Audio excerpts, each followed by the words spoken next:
I'm gonna ask Senator again to lead us in a word of prayer. What number you? 4 is what this says. Okay. If you would please bow with me. Morning, our Heavenly Father. Today's a special day as we look forward to picking our leaders for where we go in the leadership of our state. I hope that you'll put your hand upon us and make sure that the public chooses the right people to move our state forward and move it in a direction that you find virtuous. And please bless our committee work for what we're going to do today. And put your hand upon us as we make decisions that impact our residents of the great state of Georgia. Amen. Amen. Today we got one bill we're gonna hear, and one House bill. Then we got 3 Senate bills that we're gonna hear, just hearing only. And with the hearing only, it will not be no public input. We're just having the author to present the bill to committee right now, and later on in the future we'll have public input on that. But if anybody wants to sign up for the House Bill 946, you may so do that. All right, we bring House Bill. Oh, let me back up. We last meeting we had a new face on our committee.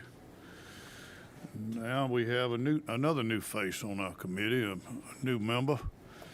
He's pretty fresh. He's how many days has it been? A week?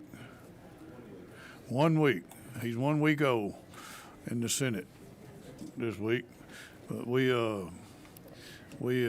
honored to have Senator McNeil on our Natural Resources Committee, and I'll give you 10 seconds to speak to the people. What number are you? 3. Thank you for the warm introduction, Chairman. Yes, sir. I am Stephen McNeil from the 18th District and look forward to working and serving with y'all. Very good. You did better than the other freshman. He tried to carry on and on and on. Anyway, all right, House Bill 946. We have a House member named Rob Clifton coming forward to present this bill, and have the seat. Representative Clifton, the floor is yours. There we go. Thank you, Mr. Chairman, members of the committee. I bring to you House Bill 946. This is the feral hog bill. The way this bill came about is I had some constituents reach out to me about hog problems on their property, asked if they could use a drone in order to locate said feral hogs in the attempt of eradicating them. We reached out to DNR, which the initial comment was sure, not a problem. After talking to law enforcement, it was a problem, and DNR asked me to run this bill in order to fix that. So real quick, in 2020, UGA Extension found that an estimated $150 million of damage was done every year due to feral hogs. And running this bill and talking to others, the consensus is that is very low and is somewhere between $200 and $250 million of damage every year. Let's see. So this bill does 2 things, interestingly enough, in my newness of all of this. This is the first bill that deleting words does almost more than what we add to it. So you'll see in line 23 through 35, I'm sorry, and I'm on LC 443279. There is no substitute, so this is the only one. Line number 23 through 35 essentially is eliminating current rules and restrictions in order to kill feral hogs. We are making it much easier. There's no season, there's no permit required, there's no license. Before, you were not allowed to shoot them from a motorized vehicle. You will be able to do that now if this bill goes through. And then on the very 47 is where we get into the drones aspect of it. So I want to be clear, this is personal drones on private property. We are not allowing drones on federal property, WMAs. This is only personal use on private property. That is the short and sweet of it, of this bill, and I would stand for any questions.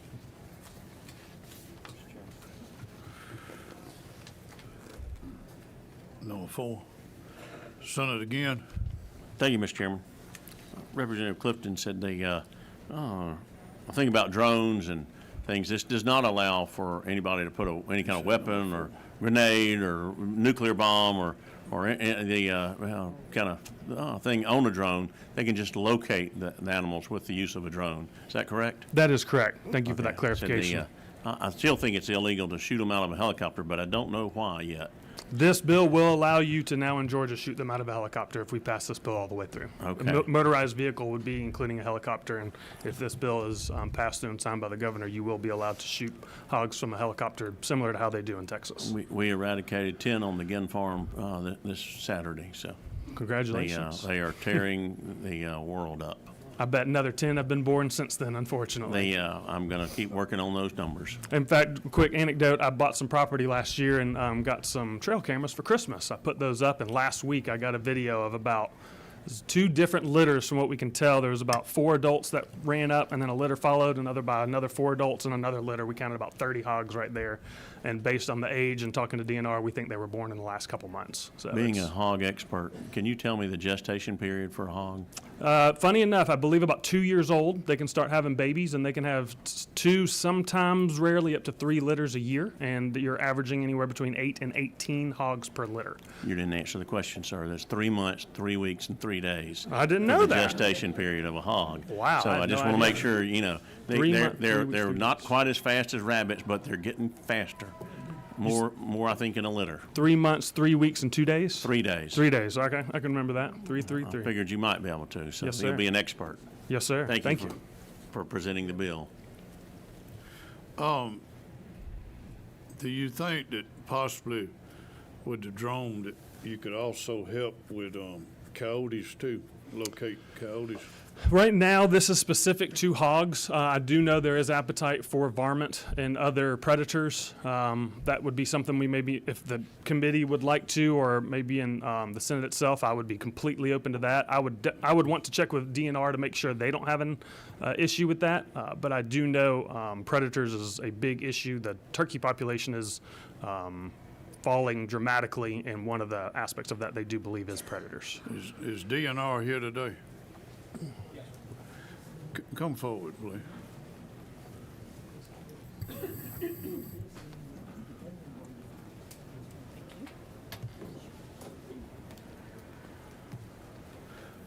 Ma'am, I'm gonna go and tell you right now, you upgrade that situation tremendously.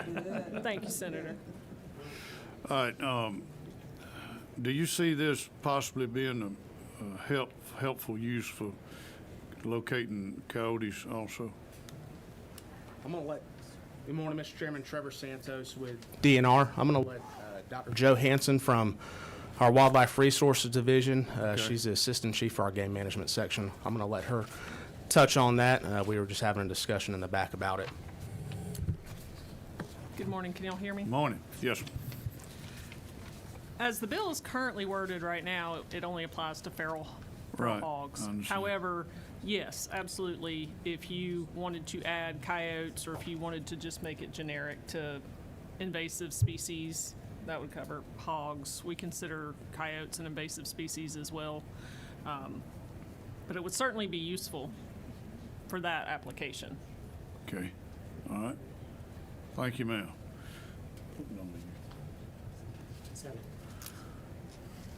Senator Jones. Thank you, Mr. Chairman.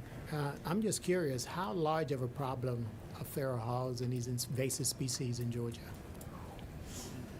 I can say what y'all given me, but you're the expert. I'm trying to think of the largest word I could use, ginormous, perhaps. What makes feral hogs good livestock, or what makes hogs good livestock, that rapid and intense ability to reproduce also makes them a scourge on the landscape. The way that they forage, digging things up, not only do they dig up whatever it is you've planted, but they feel compelled to rut it up where you can't get equipment in there easily. And so, as was mentioned, we're talking billions of dollars in agricultural damage, and I agree. It's an underestimate by far.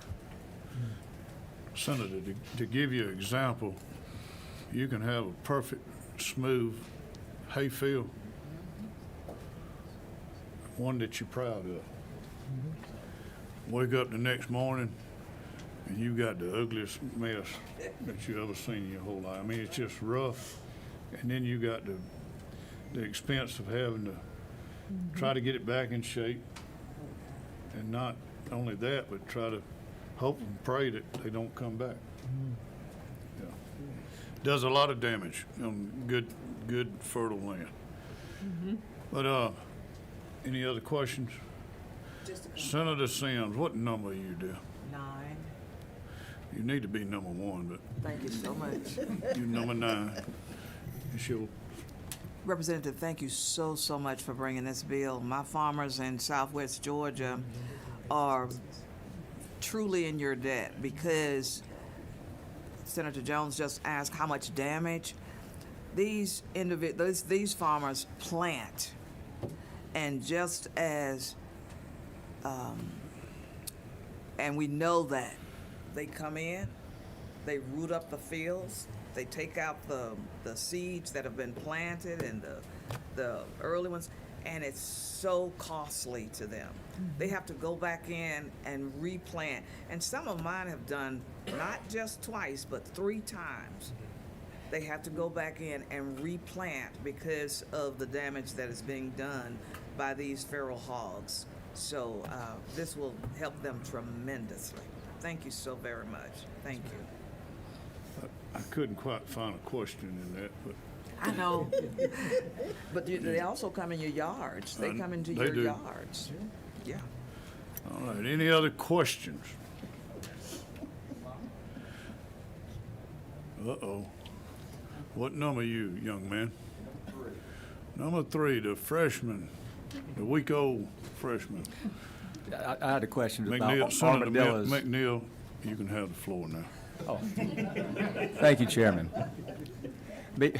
Beyond these feral hogs and coyotes, are armadillos considered invasive too by the DNR? They are. So They're if you were to another add invasive coyotes, exotic. you would suggest adding armadillos as well? I don't know how useful a drone would be relative to finding armadillos. Really? Right now, there's no rules on taking armadillos. Well, I know correct me if I'm wrong, but they're very damaging on ground nesting birds, including quail, turkey, many other songbirds as well, but you would suggest adding armadillos to that You can kill them anytime. potential list? There's no limit on bagging armadillos. Okay. Actually, correct. So armadillos and some of the other nest predators, there's no limits on removing those. Year-round limits. Other than, I Year-round. suppose, your Yeah. capacity to do so. The best thing I've found to take out that armadillo is the white line on the highway. They don't very seldom get past that white line. But I mean, yes, they are a problem. They sure are. But any other questions? Hearing none, Representative Clifton, would you mind in a little amendment to add coyotes in your bill? Yes, sir, I would welcome that. Okay. Now, where would you put it? Is where we would put change. Probably line 44. Let's start on line 2, put it on line 3, 4, 14. So it'd be line 48. We would need Used to to locate feral hogs. Would we need to start on 12? Shall be unlawful any person to process any wildlife or feral hogs without processing? No, I guess that really would be there with it. Right, because this Right, only capture. applies to trapping and Representative Clifton, would you want to take some time and let's get it right and come back? Yes, sir. And maybe meanwhile, we can look at armadillos and see if it's anything there. you know, let's look at all the damage, you know, that each one of them make to the farmer. It sounds like Later based on DNR, if we change the word feral hog to invasive species, that would cover coyotes. I was waiting. armadillos. I'm glad to hear that. Yes, sir. Would that We put include something together. everything? I'm sorry? Would that include everything then? We should be able to include anything. I'm not remembering off the top of my head the code section, but we call them the unlucky 14. So we may be able to just refer to that language, but Okay. we'll definitely tidy it up. Let's, if it's okay, would you, Representative, can you come back and, we'll have it in a more powerful, bill? Yes, sir, absolutely. Okay. Thank you so much. Thank you.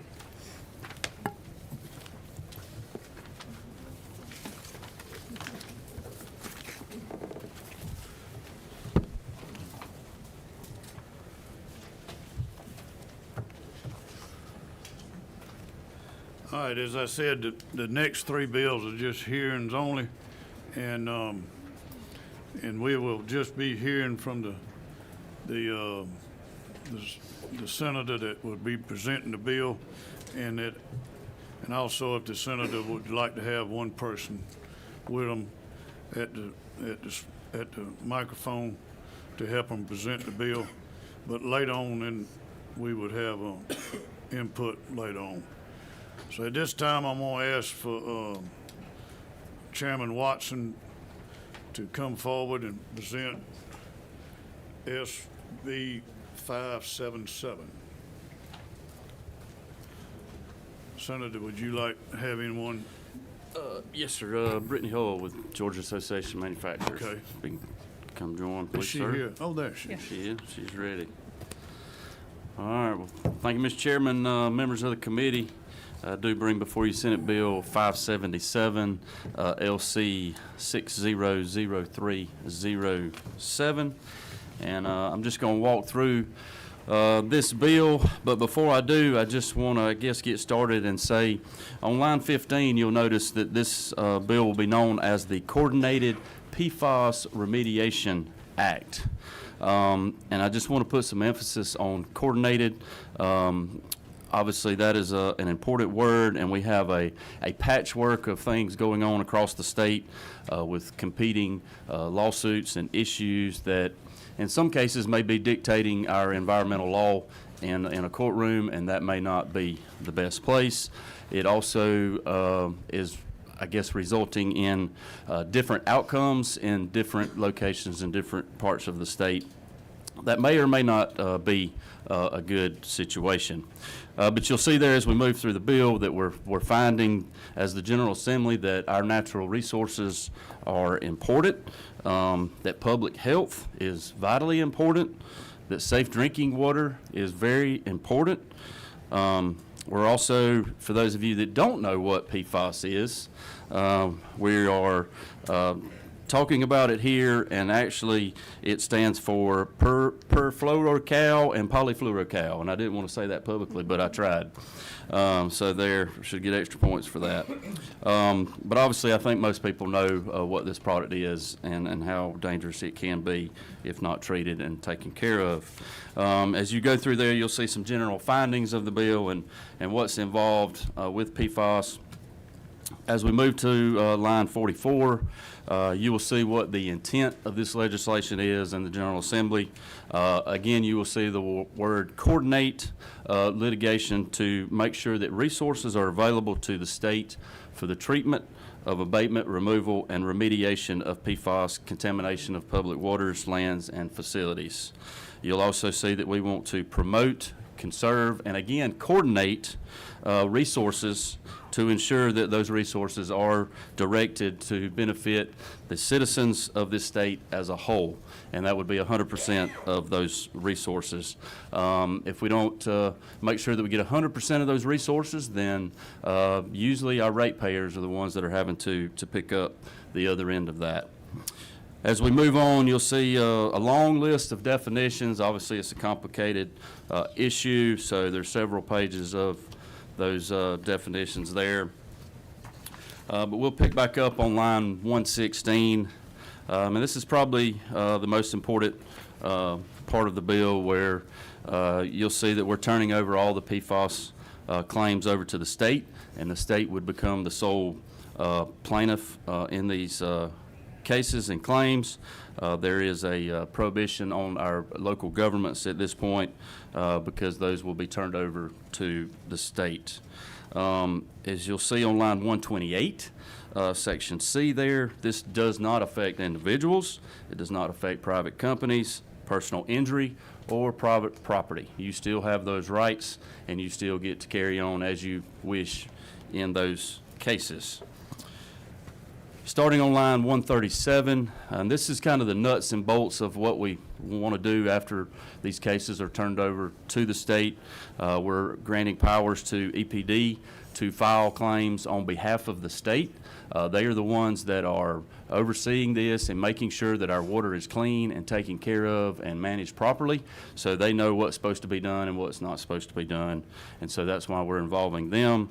As you see, if there is a problem, the Attorney General's office becomes involved at that point. And you'll notice as well, if there is an abundance, that they are allowed to select and employ a private counsel to help them with these situations, to make sure that we, again, get them solved and that we coordinate moving forward. Moving on to 169, GFA will be the holder of these funds. Obviously, you all know what GFA does across our state to make sure that our resources are managed well, taken care of, and provided for with resources when needed. Section 2, that is where we're setting up a segregated account at GFA so that they can put any of these proceeds into this fund to be dispersed back out to the local governments to make sure that remediation is taken care of properly. To finish out the bill, transparency is a very important part of this as well. Obviously, this is a complicated issue, and we want to make sure that 100% of these resources are being spent to cover remediation costs, and you'll see who all gets to look at these reports to make sure that things are happening like they're supposed to be. And if you're familiar, I guess, to just have some closing comments, this structure is similar to what you've seen in tobacco settlements and opioid settlements across the country. And then there are several other states that are taking this structure. I think Texas and New Jersey are two of those that obviously have a lot of manufacturing in their states. And again, this is just trying to find a coordinated, common sense approach that requires and allows our state to have one voice as one state. Contamination does not stop at the city limits. It doesn't stop at the county line. It doesn't stop at the state line. This bill provides the transparency needed to make sure that we manage that properly and move forward properly and actually solve the problems. As of today, I don't know how well we are solving a lot of these problems with the current structure that we have. And, you know, finally, just for me personally, y'all know that I am a farmer and I make a living on our natural resources. I provide for my family with our natural resources. I provide for your family with natural resources, and they are very, very important to me. And so that is why this is important to me, and I just want to make sure that we protect our natural resources going forward in a very responsible way. And that's the bill, Mr. Chairman, and I'll be glad to take any questions if there are any. You, how does it work if, say, a county or city is already in a suit, and say the state takes over? How does that work? It's my understanding that they will all be turned over to the state, and the state will. Even if they're in the middle of one? Even if they're in the middle of one, that the state will pick those up and move forward with those. Obviously, we didn't put any defined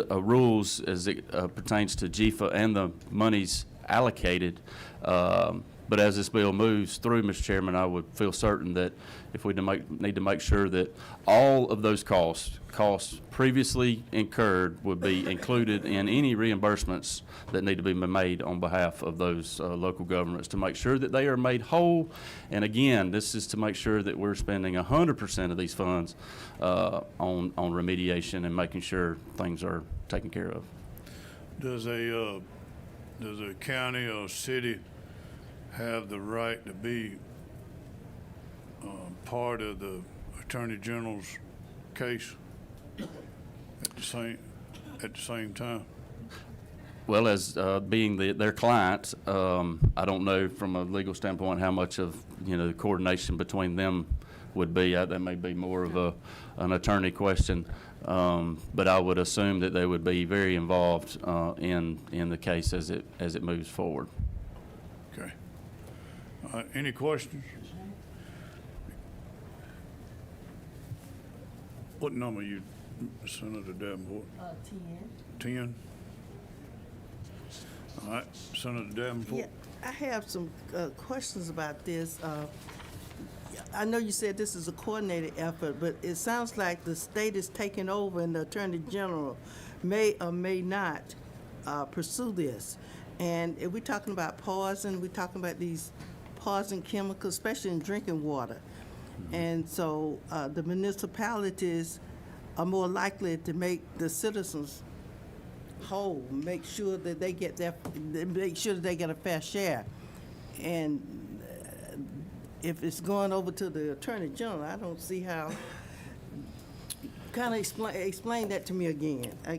Well, I would these first chemicals, say we have so much, all these poison chemicals, and we have so many health issues. I'm not just saying it because I have health issues, but I just left Grady this morning, not Grady, but Emory this morning, and the people there just have so many health issues. So I'm just concerned about this. that's right. Yep. No, that's a good question. Well, I would first say that the Attorney General is elected by the people of Georgia. And they have a obligation to make sure that our state is taken care of. So it would be under their best interest to make sure all of these cases are taken up in a proper manner, that they can be managed and coordinated together to maybe even provide more resources as a larger body moving forward. Again, even in the courts, sometimes the court may take it up today, sometimes they may take it up a long time from today. So there can be variabilities in the current system as well. But when you pull resources together, when you pull staff together, when you pull everything, multiple cases together, then I think you're going to have a much better outcome as a larger group. Oh, okay. Okay, thank you. What number? Senate again. Thank you, Mr. Chairman. Senator Watson, I know if I go to judiciary and tell them I'm not a lawyer, it costs me $5. But I just want you to know I'm not a lawyer. But I think the way that you've got this bill worded, it's basically dealing with local governments and whether that be cities, counties, and the state. And this money would be used to enhance the drinking water quality by all of those local governments and water providers. So does it prevent a class action suit from individuals that feel like they were harmed? The one-on-one, any individual can bring a individual suit. Basically, what we're doing if we pass this legislation is organizing your local governments to have one concerted front so that we can use that money for environmental remediation. Because PFAS is one of those things that's regulated on EPA, and what's got to happen there to remove that from drinking water so that we can meet certain standards. And this would be the coordination tool to do that. That's correct. Thank you. Any other questions? Senator Sims, what, 10? 9. Senator Sims? Thank you very much. I have received numerous letters of concern about this piece of legislation. First of all, when we're speaking of monies, tell me what you're talking about. So the monies, the local governments are filing claims to obtain resources necessary to come into compliance. Now, I don't know if those resources they're asking for are adequate or not. They're probably vary based on the local government's situation. They could be requesting enough remediation funds to pay for their resources. They may not. And if they're not, then they have no place to get those resources from but the ratepayers. And again, this is part of the coordination with this, with EPD being involved and knowing what really needs to happen and what really needs to be spent on making sure that we do what is right. And so that would be the resources that we're talking about. Are we not usurping local authority here, or are we taking away from local communities? I don't know how diligent or how devoted attorney generals would be, depending on who it's going to be. We don't know who it's going to be. Would devote to an issue that deals with local government. I'm just not sure how devoted they would be. Local officials have so much more to lose than a person sitting in Atlanta, Georgia, and you calling them your attorney general. So I have real concerns about that. Well, and I do too, Senator, and one of the reasons that I appreciate this coordinated effort is you and I both represent a tremendous amount of rural communities that do not have the resources available to obtain representation to make sure that they can handle these needs. And so in those cases, the Attorney General and the EPD and GFA would be a much better coordinated effort to make sure that they are represented properly and that we solve those problems, especially in our rural communities where they may not have the resources available to manage those problems. Thank you. Thank you. Senator again. Got one follow-up. I know, thank you, Mr. Chairman. Senator, I can see there are a lot of people that like to sue. I watch TV and there's enough commercials on there for everybody. But when I look at it and I said, let's say a city is being sued by their residents, said, okay, well, there's PFAS in the water and, you know, you've given me PFAS.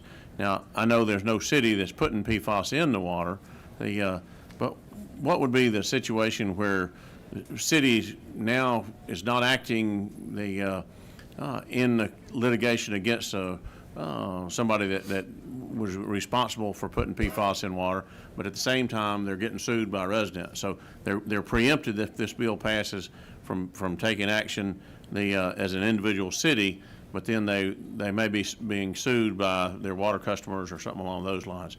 What would you suggest there? Are they going to? I'm not a lawyer, so I don't know if we want to defer to the lawyers on the.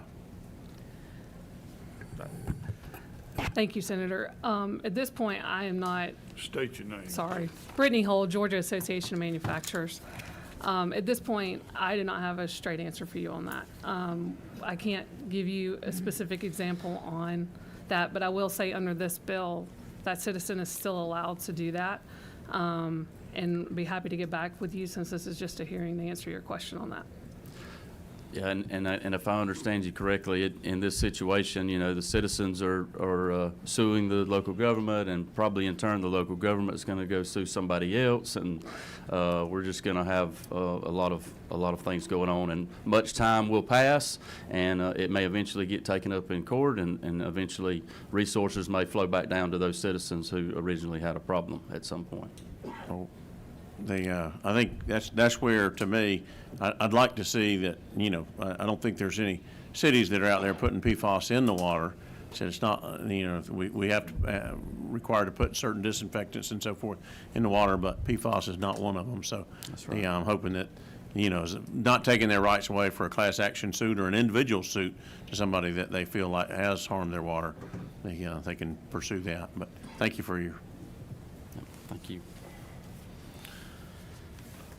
Senator, the bill, would it have the flexibility of if a county or city wanted to take the lawsuit on their own, they could do so, or if have another option of letting the state handle the lawsuit?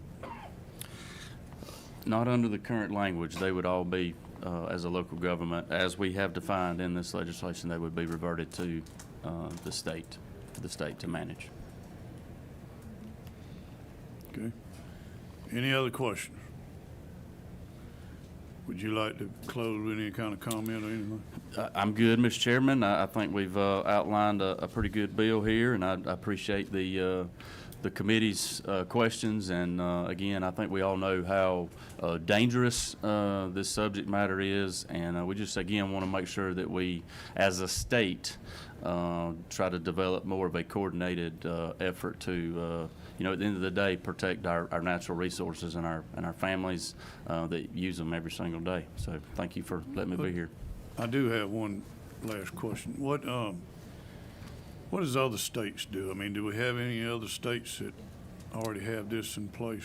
I can let Brittany touch on that, I believe. Okay. Thank you, Senator. Our understanding is Texas and New Jersey do something very similar to what this bill would do, allowing that local governments claims to EPD. EPD sends the claims to the Attorney General. The settlement and judgment from that would go to GFA, and GFA would dole out the sum of the money to the municipalities to upgrade and remediate their treatment systems. Okay. Thank you. Thank you, Senator. Thank you, Mr. Chairman, you. members of the committee. All right.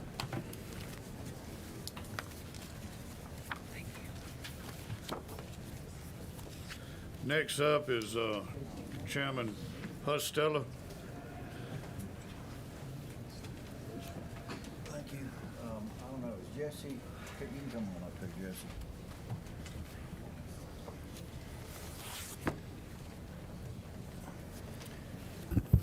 Thank you, Mr. Chairman. Senator, we are working off of LC 560559, correct? Correct. All right. Senate Chairman Hustella, Senate Bill 538.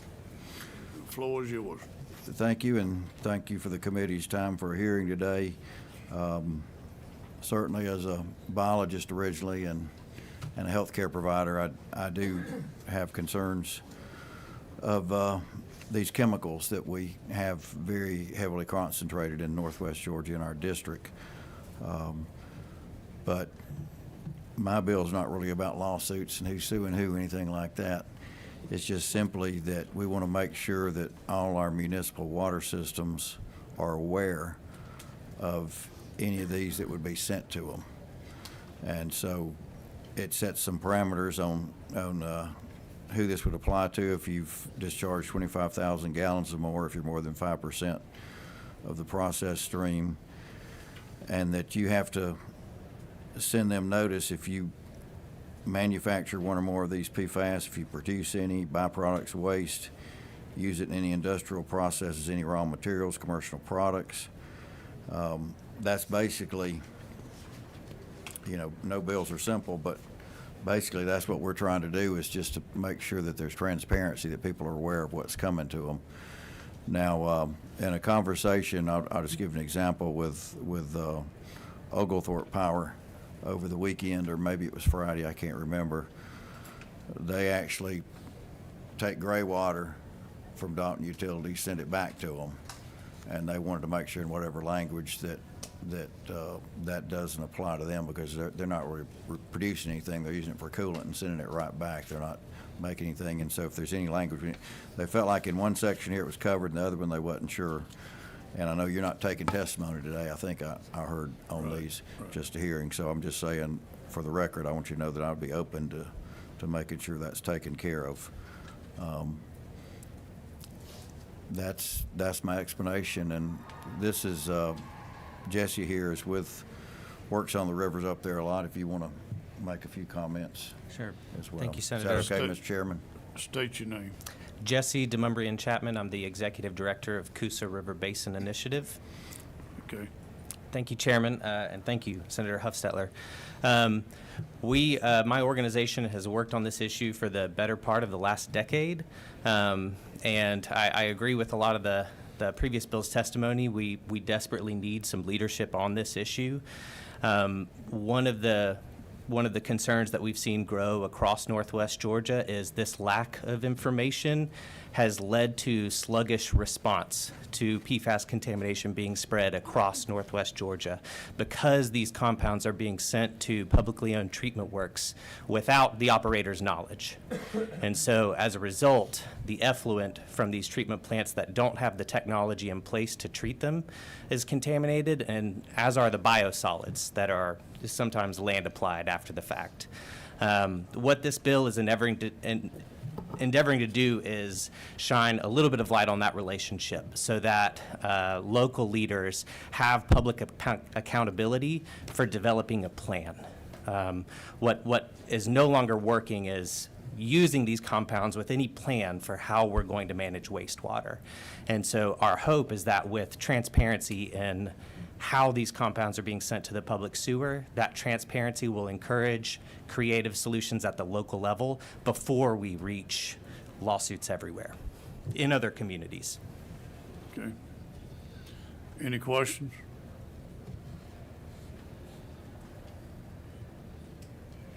Any questions? Hearing none, do you want to close? I just want to add one thing. You know, my city of Rome had to put in a $100 million treatment system here in the last few years to try to help mitigate this, and it's a big issue in our area, and we want to make sure we know where they're all coming from, so that not that we could sue somebody, but that we can make sure we're catching them all and keeping them out of people's bodies where they've accumulated extremely high levels up there, and that's the intent of the bill. I thank you for hearing my bill today, Mr. Chairman. Okay. Oh, we woke up here. What number, Senator Merritt? Number 2? Yes. All right, Senator Merritt.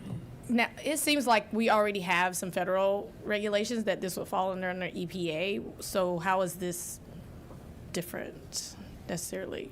How is this closing the I would loop? probably have the water expert answer that. He's probably more in tune with the federal regs. So at the federal level, we have drinking water standards coming online for 2 compounds. PFAS is a general term that covers thousands of compounds, and the federal regulations do not mandate this disclosure. Other states around us do have this mandated disclosure if the chemicals are going to be sent to a public treatment work, but in Georgia we don't, and the federal regulations won't require that either. One follow-up question. Yes, ma'am. So if the state is going to be doing the reporting, the PFAS reporting, how are we going to determine the accuracy of that? Like, who is going to be in charge of making sure that report is accurate?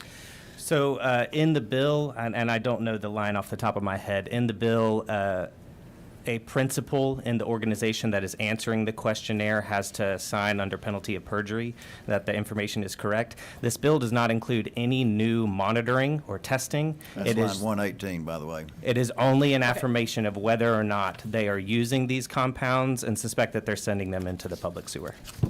So we tried to make this as zero cost as possible. It's just information sharing. Thank you. Senator Sims, you number 9. Thank you, Mr. Chairman. Senator Huffstetler, Rome has spent $100 million for a new treatment plant. Is that what you indicated? Where did you guys get the money from? Well, there was money recovered from the companies that went towards that system, but a lot of times these are part of SPLOST packages and to get it done. We've actually, even before that, there's 3 rivers, the Oostenaula, the Etowah, and the Coosa, that converge in Rome, and they had switched intakes also from one river to another, even before this treatment system, to try to help out. So there was, I don't know the cost involved in switching to a different river, but it's certainly been an issue up there, and we have a lot of people that get tested and have extremely high levels of these in their system. One more question. Yes, ma'am. I'm sorry. Thank you, Mr. Chairman. Do you have any data on health issues, the frequency of the kinds of diseases, the illnesses that are most prevalent? I Do can you have provide anything that you to can the share with committee. us? I can provide that to the committee, yeah, and I think thyroid's been a big issue up there, multiple times the normal rate. Has even been an issue with the Trump-supported candidate up there, him personally. Clay Fuller, that's in a race right now, has talked about it personally affected him and his family. Thank you, Senator. Thank you, Mr. Chairman. Any other questions? Hearing none, thank you, Senator. Thank you. We have one more bill. I do not see the senator here. I know. Senator wanna do James, You want to do hers? don't believe she's here. Oh, it's just about, it's real simple. I think she was coming in. She was coming in earlier. And she been notified. She's qualified. She said they said she's qualified. Well, she better qualify and on up here and get that bill in. Well, we'll bring that bill up another day. Yes, sir. Okay. All right. All in favor to adjourn, rise.